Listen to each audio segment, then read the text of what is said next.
क्या आपने कभी सोचा है कि राजस्थान की उस तपती रेत के बीच बसे खाटू गांव में ऐसा कौन सा रहस्य छिपा है जो हर साल करोड़ों श्रद्धालुओं को खींच लाता है? आखिर ऐसा क्या है उस मंदिर में जहां लोग एक सिर की मूर्ति के आगे नतमस्तक हो जाते हैं? एक ऐसा शीश जिसके बारे में कहा जाता है कि वो कभी युद्ध भूमि का साक्षी रहा था। क्या सच में ये वही सिर है जो बिना शरीर के महाभारत का संपूर्ण युद्ध देखता रहा? और अगर हाँ, तो आखिर उस सिर में आज भी चेतना क्यों महसूस होती है? क्या ये केवल श्रद्धा की गहराई है या किसी अदृश्य ऊर्जा का प्रवाह जो आज भी वहां धड़कता है? कहानी कहती है ये शीश किसी साधारण मनुष्य का नहीं बल्कि घटोत्कच के पुत्र बर्बरीक का है, जिसने महाभारत के युद्ध से पहले ही अपना शीश श्री कृष्ण को समर्पित कर दिया था। पर क्या कभी आपने सोचा कि अगर कोई योद्धा मात्र 3 बाणों से पूरा युद्ध समाप्त कर सकता था तो फिर श्री कृष्ण ने उससे उसका शीश क्यों मांगा? क्या ये कोई साधारण परीक्षा थी या कोई ऐसा निर्णय जो भविष्य के किसी भयावह परिणाम को रोकने के लिए लिया गया था? क्या बर्बरीक का बलिदान केवल एक कथा था या इतिहास की सबसे गूढ़ भविष्यवाणियों में से एक? मंदिर के गर्भगृह में केवल एक शीश विराजमान है, शरीर नहीं। फिर भी लोग कहते हैं कि वहाँ कोई अनकही उपस्थिति है। कुछ ने वहाँ नीली रोशनी तैरती देखी, कुछ ने हवा में गूंजते मंत्रों का आभास महसूस किया।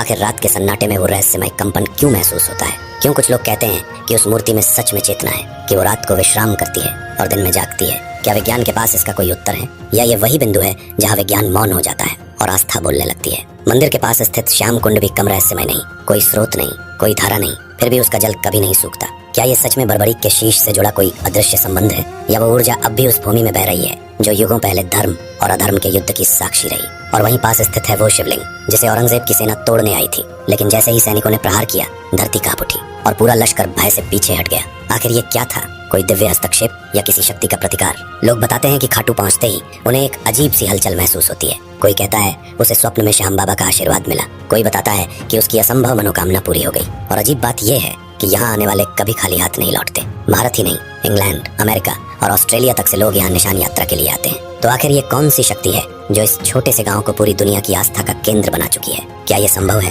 कि खाटू श्याम वही बर्बरीक हो जिन्हें श्री कृष्ण ने स्वयं कहा था, जब कलयुग में अधर्म बढ़ेगा तब तुम मेरे रूप में पूजे जाओगे? क्या यही कारण है कि भक्त कहते हैं हारे का सहारा खाटू श्याम हमारा? और क्या सच में समय आने पर वही श्याम नील घोड़े पर सवार होकर फिर लौटेंगे एक नए धर्म युद्ध के लिए?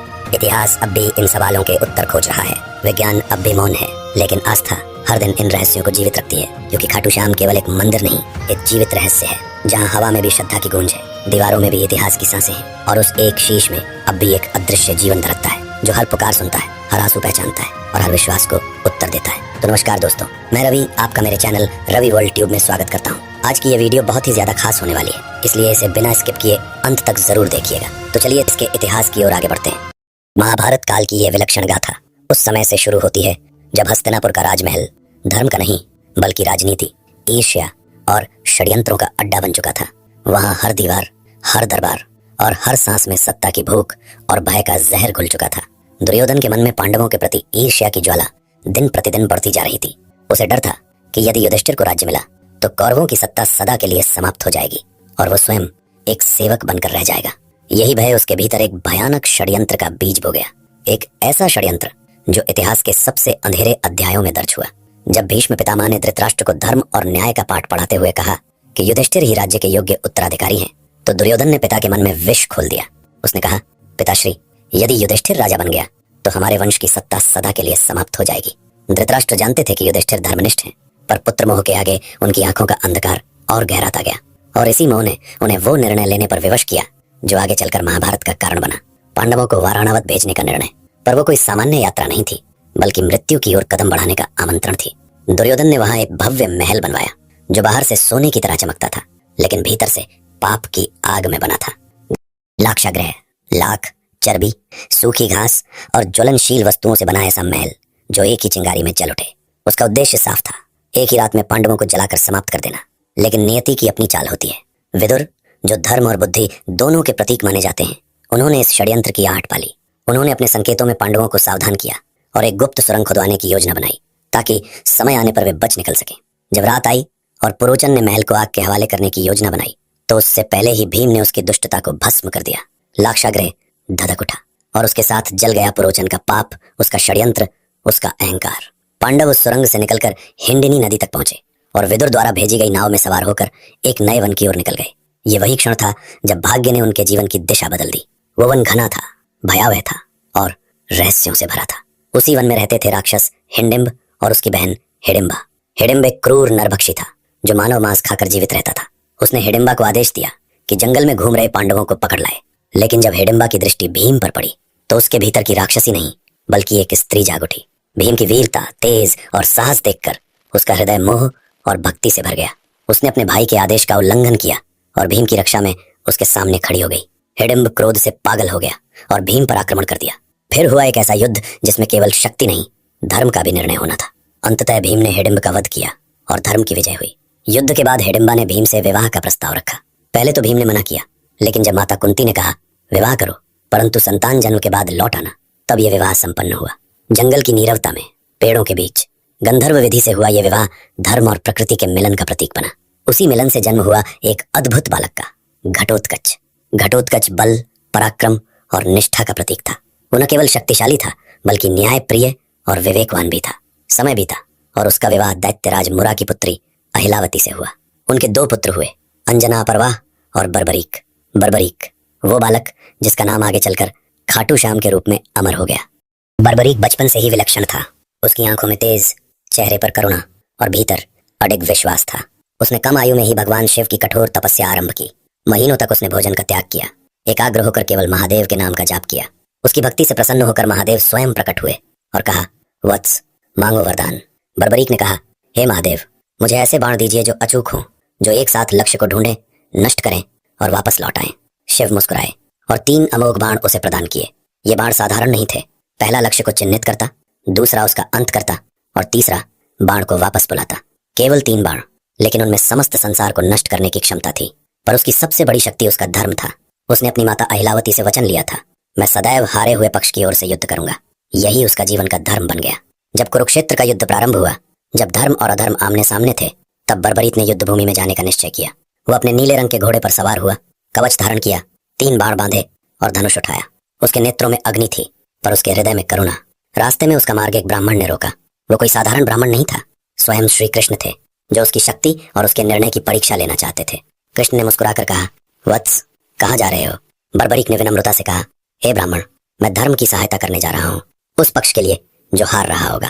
कृष्ण ने गंभीरता से पूछा, पर यदि तुम हर बार हारे हुए पक्ष की ओर से लड़ोगे तो क्या यह युद्ध कभी समाप्त होगा? तुम जहां जाओगे वहां विजय होगी और इस प्रकार युद्ध अनंत बन जाएगा। बर्बरीक ने शांत स्वर में उत्तर दिया, हे ब्राह्मण, मेरा धर्म हारे हुए के साथ है। जब तक कोई हारता रहेगा मेरा धनुष चलेगा। कृष्ण उसकी अडिग निष्ठा से प्रभावित हुए, पर उसकी शक्ति की गहराई समझना आवश्यक था। उन्होंने एक वृक्ष की ओर इशारा करते हुए कहा, यदि तुम्हारे बाण इतने पराक्रमी हैं तो इन सभी पत्तों को एक ही बाण से भेद कर दिखाओ। बर्बरीक ने ध्यान लगाया, बाण चलाया और वो बाण वायु में घूमता हुआ हर पत्ते को छेद गया, सिवाय उस एक के जिसे श्री कृष्ण ने अपने चरणों तले छिपा लिया था।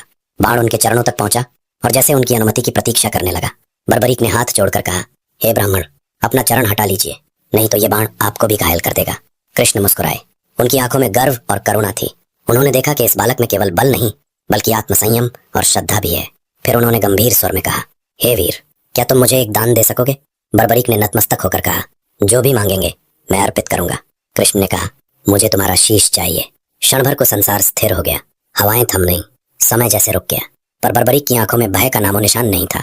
उसने कहा, हे ब्राह्मण, कृपया अपना वास्तविक रूप दिखाइए, क्योंकि ऐसा दान कोई साधारण व्यक्ति नहीं मांग सकता। तभी कृष्ण ने अपना विराट रूप प्रकट किया, चतुर्भुज, सुदर्शन चक्रधारी, पीतांबर वस्त्रों से शोभित, मुखमंडल पर ब्रह्मांड की आभा। बर्बरीक की आंखों से आंसू बह निकले। उसने श्रद्धा से सिर झुकाया। श्री कृष्ण ने बर्बरीक को स्नेह और गंभीरता से समझाया कि धर्मयुद्ध आरंभ होने से पहले युद्ध भूमि की शुद्धि और विजय सुनिश्चित करने के लिए एक महान वीर क्षत्रिय के शीश का दान आवश्यक है। उन्होंने कहा, हे वीर, ये महायुद्ध केवल अस्त्र शस्त्रों का नहीं बल्कि धर्म की स्थापना का युद्ध है। इसके प्रारंभ से पहले एक सर्वश्रेष्ठ योद्धा के त्याग की आवश्यकता है, और वो वीर तुमसे श्रेष्ठ कोई नहीं। श्री कृष्ण ने बर्बरीक को सर्वश्रेष्ठ क्षत्रिय की उपाधि दी और कहा कि उनका शीश ही इस धर्म युद्ध के आरंभ का पवित्र आधार बनेगा। बर्बरीक ये सुनकर मौन हो गया। उसके भीतर द्वंद्व था, युद्ध में सम्मिलित होने की आकांक्षा और धर्म के प्रति समर्पण की भावना के बीच। बर्बरीक ने विनम्रता से निवेदन किया, हे प्रभु, मेरा एक आग्रह है, मैं इस युद्ध का अंत देखना चाहता हूँ। मैं साक्षी बनना चाहता हूँ उस धर्म युद्ध का जिसके लिए मैं अपना शीश अर्पित कर रहा हूँ। श्री कृष्ण ने मुस्कुराते हुए उसकी प्रार्थना स्वीकार की और बोले, तथास्तु, तुम युद्ध को आरंभ से अंत तक देखोगे। तुम्हारा शीश अमर रहेगा और तुम्हारी दृष्टि समस्त युद्ध की साक्षी बनेगी। उस रात बर्बरीक ने अपने आराध्य भगवान शिव की घोर उपासना की। पूरे रात्रि उन्होंने दीप प्रज्वलित कर महामृत्युंजय का जप किया। फाल्गुन मास की द्वादशी तिथि को स्नान और पूजा अर्चना से निवृत्त होकर उन्होंने शांत मन से अपने शीश का दान दिया। कहते हैं कि उस क्षण जब तलवार उनके गले पर चली, वातावरण में एक दिव्य गंध फैल गई। आकाश से पुष्पों की वर्षा होने लगी और चारों दिशाओं में ओम की अनगूंज गूंज उठी। उनका शीश श्री कृष्ण ने स्वयं अपने करकमलों से उठाया और उसे युद्ध भूमि के समीप एक ऊंची पहाड़ी पर स्थापित किया। वहां से बर्बरीक का शीश संपूर्ण युद्ध का साक्षी बना। उसने देखा कैसे धर्म और अधर्म का संघर्ष चरम पर था, कैसे अर्जुन के बाण और श्री कृष्ण के सुदर्शन चक्र ने असंख्य रथों को भेद डाला और कैसे सत्य की जीत होती गई। युद्ध समाप्त होने पर जब पांडवों में यह विवाद उठा कि इस विजय का श्रेय किसे दिया जाए, अर्जुन को, भीम को या स्वयं श्री कृष्ण को, तब श्री कृष्ण ने कहा, इसका निर्णय वो करेगा जिसने पूरे युद्ध को देखा, जिसने हर पल का साक्षात्कार किया। वो है बर्बरीक का शीश। सभी पांडव उस पहाड़ी पर पहुंचे और बर्बरीक के शीश से प्रश्न किया, हे वीर, बताओ इस विजय का श्रेय किसे जाता है। बर्बरीक का शीश मुस्कुराया और उत्तर दिया, इस युद्ध में विजय किसी मनुष्य की नहीं थी। मैंने केवल एक ही शक्ति को देखा जो समस्त युद्ध भूमि में विचर रही थी। वो था श्री कृष्ण का सुदर्शन चक्र। वही शत्रु सेना को काट रहा था। वही विजय का वास्तविक कारण था। यह युद्ध श्री कृष्ण की लीला थी और उनका संकल्प ही इस विजय का आधार। यह सुनकर सभी पांडव नतमस्तक हो गए। श्री कृष्ण ने प्रसन्न होकर कहा, हे वीर बर्बरीक, तुम्हारा यह त्याग, ये भक्ति और ये सत्य युगों तक अमर रहेगा। आज से तुम मेरे श्याम नाम से पूजे जाओगे। खाटू नामक ग्राम में तुम्हारा पुनर्जन्म होगा और तुम खाटू श्याम के नाम से प्रसिद्धि पाओगे। मेरे सभी 16 कलाएं तुम्हारे शीश में प्रतिष्ठित होंगी और तुम मेरे ही प्रतिरूप बनकर पूजे जाओगे। जब कलयुग में अधर्म बढ़ेगा तब तुम हारे का सहारा बनकर अपने भक्तों की रक्षा करोगे। और तभी से बर्बरीक बन गए खाटू श्याम, त्याग, भक्ति, निष्ठा और करुणा का सजीव प्रतीक। वो वीर जिसने युद्ध में सिर दिया पर दृष्टि से धर्म को अमर कर दिया। आज भी उनका शीश उस पवित्र भूमि पर पूजित है जहां से उन्होंने धर्म के युग की दिशा बदल दी थी। बर्बरीक से जुड़ी एक अन्य कथा भी सामने आती है, जिसके अनुसार वे अपने पूर्व जन्म में यक्षराज सूर्यवर्चा थे। कहा जाता है कि यह कथा उस समय की है जब पृथ्वी मूर नामक असुर के अत्याचारों से कराह रही थी। अत्याचार की पराकाष्ठा ऐसी थी कि नदियां सूख रही थीं, यज्ञ भंग हो रहे थे और देवताओं के मंदिरों में भय का सन्नाटा छा गया था। तब पृथ्वी देवी स्वयं गौ स्वरूप धारण कर देवलोक पहुंची और अश्रुपूर्ण स्वर में देवताओं से बोली, हे देवगण, मैं अब इस भार को नहीं सह पा रही हूँ। मूर दैत्य के अत्याचारों ने समस्त लोगों को डरा रखा है। कृपा करके मुझे इस विनाश से मुक्त कीजिए। देव सभा में कुछ समय के लिए मौन छा गया। सब देवता एक दूसरे की ओर देखने लगे। अंततः ब्रह्मा जी ने गंभीर स्वर में कहा, यह दैत्य अत्यंत बलशाली है। इसका वध केवल भगवान विष्णु ही कर सकते हैं। हमें तुरंत क्षीर सागर जाकर उनसे प्रार्थना करनी चाहिए। सभी देवगण इस निर्णय पर सहमत ही हुए थे कि तभी सभा के बीच बैठे यक्षराज सूर्यवर्चा ने उठकर ऊंचे स्वर में कहा, हे देवगण, ये कोई इतना बड़ा कार्य नहीं है कि जिसके लिए स्वयं विष्णु भगवान को कष्ट दिया जाए। इस मूर दैत्य का वध मैं अकेला ही कर सकता हूँ। आप सब व्यर्थ में उनकी शरण में जाने की बात कर रहे हैं। उनके इस कथन से देव सभा स्तब्ध रह गई। देवगण मौन हो गए और ब्रह्मा जी का मुख कठोर हो उठा। उन्होंने कहा, सूर्यवर्चा, तेरा यह कथन तेरे भीतर के अहंकार को प्रकट करता है। तू अपने बल के मद में अंधा हो गया है और देवताओं की सभा का अपमान किया है। इसलिए मैं तुझे श्राप देता हूँ कि तू इस देव सभा से नीचे पृथ्वी पर गिरेगा, राक्षस योनि में जन्म लेगा और द्वापर युग के अंत में तेरा वध स्वयं भगवान विष्णु के हाथों होगा। ब्रह्मा जी के वचन वज्र की तरह गिरे। देव सभा में सन्नाटा छा गया। सूर्यवर्चा का तेज क्षण भर में मुरझा गया। वो कांपते हुए ब्रह्मा जी के चरणों में गिर पड़े और बोले, प्रभु, मुझसे भूल हो गई। मैंने गर्ववश ये शब्द कहे। कृपया मुझे क्षमा कर दे। मुझे इस शाप से मुक्ति दीजिए। ब्रह्मा जी का हृदय करुणा से भर उठा।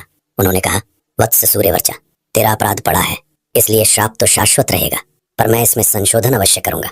जब तेरा अंत होगा तब तेरे शीश का छेदन स्वयं भगवान विष्णु के अवतार श्री कृष्ण के हाथों होगा। किंतु उस समय 14 देवियां, सिद्धा, अंबिका, कपाली, तारा, भानेश्वरी, चर्ची, एकबीरा, भूतांबिका, सिद्धि, त्रिपुरा, चंडी, योगेश्वरी, त्रिलोकी और जेत्रा प्रकट होंगी और तेरे शीश को अमृत से अभिषेक कर उसे अजर अमर बना देंगी। तेरा शीश देवों के समान पूजित होगा और कलयुग में तू एक देव स्वरूप के रूप में प्रतिष्ठित होगा। जब तक सूर्य और चंद्र अस्तित्व में रहेंगे तब तक तेरा नाम अमर रहेगा। देव सभा इस वचन से आलोकित हो उठी। ब्रह्मा जी के संशोधन ने श्राप को ही वरदान में बदल दिया। देवी चंडिका ने आगे कहा, हे यक्षराज, तेरी कथा यहीं समाप्त नहीं होगी। जब तू पृथ्वी पर अवतरित होगा तब तेरी आत्मा धर्म की रक्षा के लिए एक बार पुनः महायुद्ध का साक्षी बनेगी और तेरे शीश की पूजा देवताओं के समान की जाएगी। यक्षराज सूर्यवर्चा ने नतमस्तक होकर कहा, प्रभु, मैं आपके वचनों को शिरोधार्य करता हूँ। यदि ये मेरा कर्म है तो मैं उसे भी ईश्वर की इच्छा समझकर स्वीकार करता हूँ। तब ब्रह्मा जी ने कहा, वत्स, जाओ, अपने कर्मों का फल भोगो, किंतु याद रखना, ये पतन तेरा अंत नहीं है, बल्कि एक नई यात्रा का आरंभ है। और फिर काल ने करवट ली। वही यक्षराज सूर्यवर्चा, महाबली भीम और दैत्यराज मूर की पुत्री मोरवी के पुत्र वीर बर्बरीक के रूप में अवतरित हुए। वही तेज, वही वीरता, वही धर्मनिष्ठा पर अब उसमें एक विनम्रता भी थी, उस विनम्रता की जो केवल अनुभव और पश्चाताप से जन्म लेती है। यहीं से उस आत्मा की अगली यात्रा शुरू होती है, यक्षराज सूर्यवर्चा से वीर बर्बरीक तक, और वीर बर्बरीक से बाबा खाटू श्याम तक। एक ऐसी आत्मा की यात्रा जिसने अहंकार से लेकर त्याग तक का संपूर्ण मार्ग पार किया और अंततः हारे का सहारा बनकर संपूर्ण मानवता का देव स्वरूप बन गया। जितना रहस्यमयी खाटू श्याम का स्वरूप है, उतनी ही रहस्यमयी है इस मंदिर की उत्पत्ति की कथा। कहते हैं जब जब समय मौन हो जाता है, तब कोई भूमि, कोई संकेत या कोई अनजानी पुकार इतिहास को फिर से जीवित कर देती है। खाटू श्याम मंदिर का निर्माण भी ऐसी ही एक दिव्य पुकार से आरंभ हुआ था। ये केवल ईंट, पत्थरों और स्थापत्य कला का संयोजन नहीं था, ये उस चेतना की पुनः अभिव्यक्ति थी जो कलयुग में मानवता के लिए आशा का अंतिम दीपक बनकर प्रकट हुई। ये सब आरंभ हुआ राजस्थान की तपती धरती पर एक चमत्कारिक घटना से। उस समय सीकर जिले का खाटू गांव एक साधारण ग्रामीण बस्ती मात्र था, जिसे कोई विशेष धार्मिक पहचान प्राप्त नहीं थी। लेकिन एक दिन, जैसे स्वयं सृष्टि ने संकेत दिया हो, गांव के पास चरती एक गाय अचानक एक स्थान पर जाकर रुक गई और बिना किसी कारण उसके थनों से दूध बहने लगा। लोग चकित रह गए, न कोई बछड़ा पास, न कोई कारण। ग्रामीणों को तुरंत आभास हुआ कि ये कोई सामान्य बात नहीं है, ये धरती कुछ कहना चाहती है। गांव में जिज्ञासा फैल गई। लोगों ने मिलकर उस स्थान की खुदाई का निर्णय लिया और जैसे जैसे मिट्टी की परतें हटती गईं, वहां से प्रकट हुआ एक दिव्य सिर, एक तेजस्वी मुख, अलौकिक आभा से दमकता हुआ। न कोई वाणी, न कोई शब्द, लेकिन फिर भी मानो उस सिर से किसी मौन स्वर में पुकार उठी हो, मैं यहाँ हूँ। लोग स्तब्ध थे। उस अद्भुत स्वरूप को उन्होंने गांव के एक सम्मानित ब्राह्मण को सौंप दिया, जिन्होंने श्रद्धा से उसे अपने घर में स्थापित कर पूजा आरंभ की। दिन बीतते गए, परंतु ग्रामीणों के मन में यह प्रश्न जलता रहा, अब आगे क्या। तभी एक रात खाटू के तत्कालीन शासक राजा रूप सिंह चौहान को एक अद्भुत स्वप्न हुआ। स्वप्न में स्वयं श्याम बाबा प्रकट हुए और आदेश दिया, मेरे स्वरूप के लिए एक मंदिर का निर्माण करो, मैं इस भूमि पर वास करना चाहता हूँ, समय आ गया है। राजा जब सुबह जागे तो उनके भीतर एक अदृश्य शक्ति का संचार हो चुका था। उन्होंने तुरंत अपने शिल्पकारों, पुरोहितों और कारीगरों को बुलाया और उसी स्थान पर मंदिर निर्माण का आदेश दे दिया। इतिहासकारों का मानना है कि यह घटना लगभग 1027 ईस्वी की है, ठीक उसी फाल्गुन शुक्ल एकादशी के दिन, जो बाद में खाटू श्याम के विशाल मेले का प्रतीक बना। उस दिव्य मस्तक की विधिवत प्रतिष्ठा की गई। देखते ही देखते जो स्थान कभी एक साधारण गांव था, वो आस्था का केंद्र बन गया। मंदिर का प्रारंभिक निर्माण सरल था, ईंट और चूने से बना, सीमित नक्काशी के साथ। लेकिन समय बीतने के साथ उसकी महिमा बढ़ती गई। लोगों ने वहां चमत्कार अनुभव किए।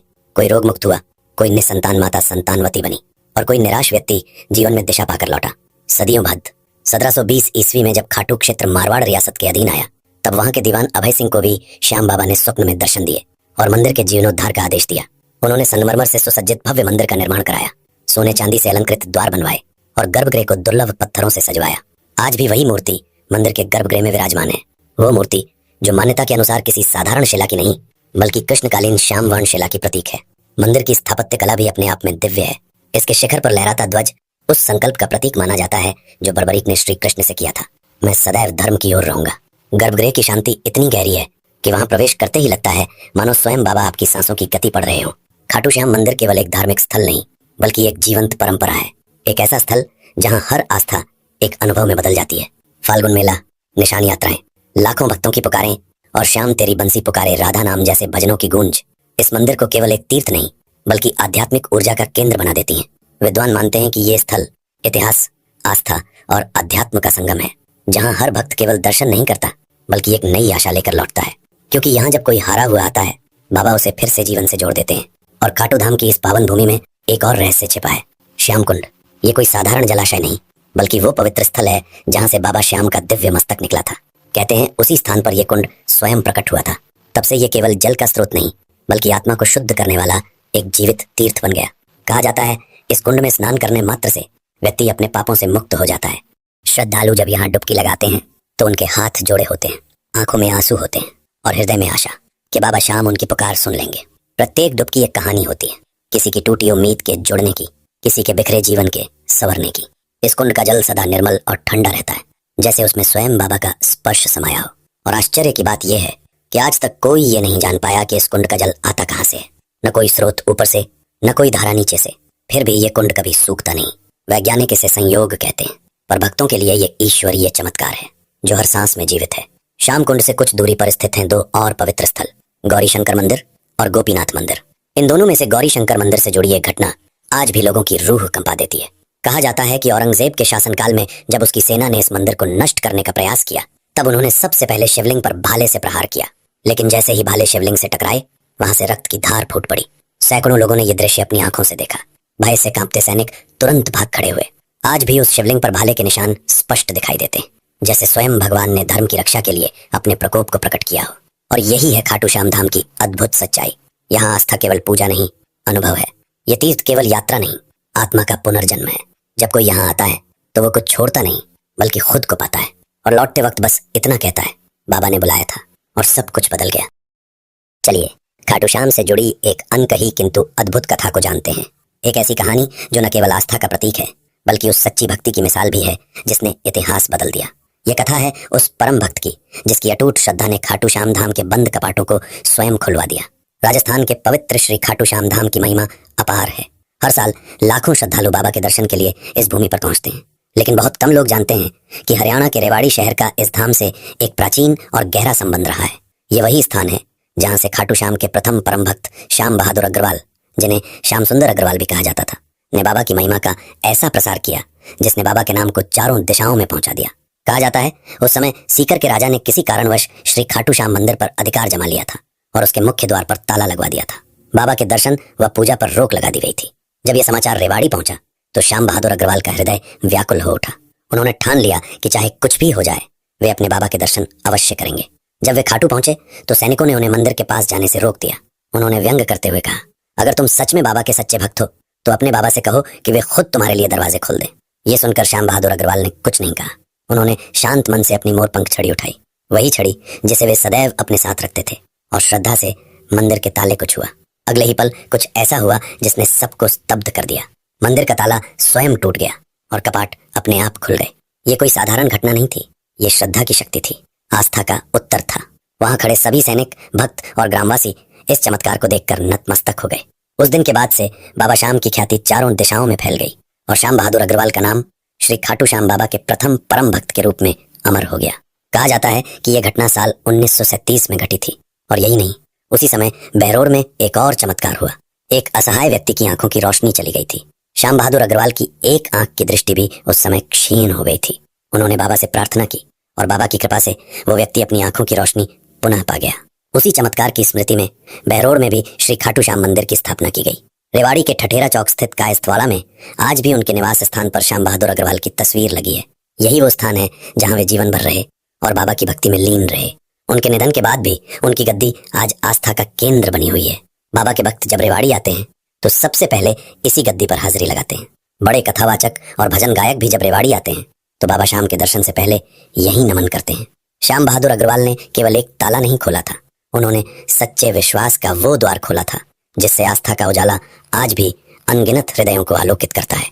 और यही कारण है कि जब कोई भक्त बाबा के चरणों में सिर झुकाता है तो वो केवल खाटू धाम की रेत को नहीं प्रणाम करता, बल्कि उस भक्ति की विरासत को नमन करता है जिसने इस युग में भी आस्था को जीवित रखा।